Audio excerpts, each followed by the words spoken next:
Problem 14 says a merchant offers a large group of items at 30% off. Later, the merchant takes 20% off these sale prices and claims that the final price of these items is 50% off the final price. And we want to know what the total discount is. So this is like an example of like how the merchant is like using math in real life to like trick others. So like you might like for people that don't know math, right? They might say, oh, so if you're going to take off 30% in the beginning, and then you're going to take off 20% in the beginning, a lot of people might think, well, maybe that would just mean like the total discount's 50%, right? You just do 30 plus 20. But it turns out like it's not as simple as that, right? So let's like do the math and see like what actually happens, right? So let's say you had like X represents the price initially, so price before any discounts. And then we know that like the merchant first like takes a 30% like discount. So 30% of X is going to be 3 over 10X. So 3 over 10X discount. So that tells us that like after the 30% discount, the items are going to be worth 7 over 10X of the original price. So that 7 over 10X represents after the first discount. And then we say like the merchant like decides to take a 20% off these sales prices. So we take this 7 over 10X price, and then we take like 20% off of that. So 20% of 7 over 10X is equal to 7 over 50X, because you just do 7 over 10X times 1/5.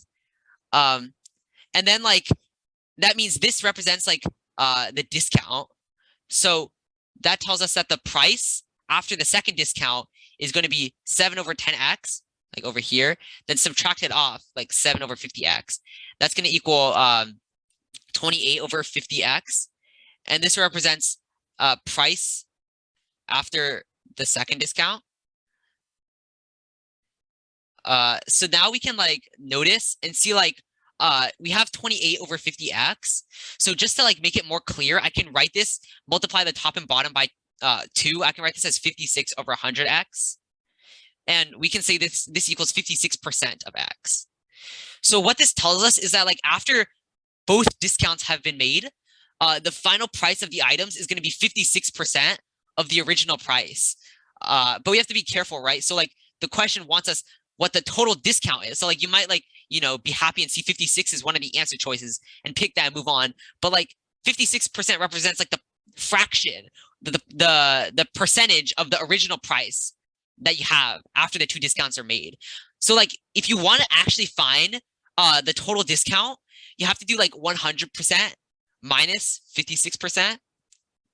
So that would give us a 44% discount actually.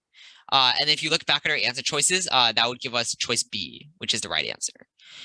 So like in the original problem, I guess it might have been like misleading where they say later the merchant takes 20% off these sales prices, these sale prices, and claims that the final price of these items is 50% off the original price. So I guess in this question, you just had to assume that the merchant was like a liar, I guess, because the answer is clearly not 50%.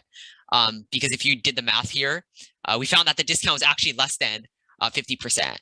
So like I guess in the real world, if you're actually like in the future, let's say you're going shopping and like a person tries to like trick you with this kind of math, I guess the lesson of this problem is like be smart and don't get tricked.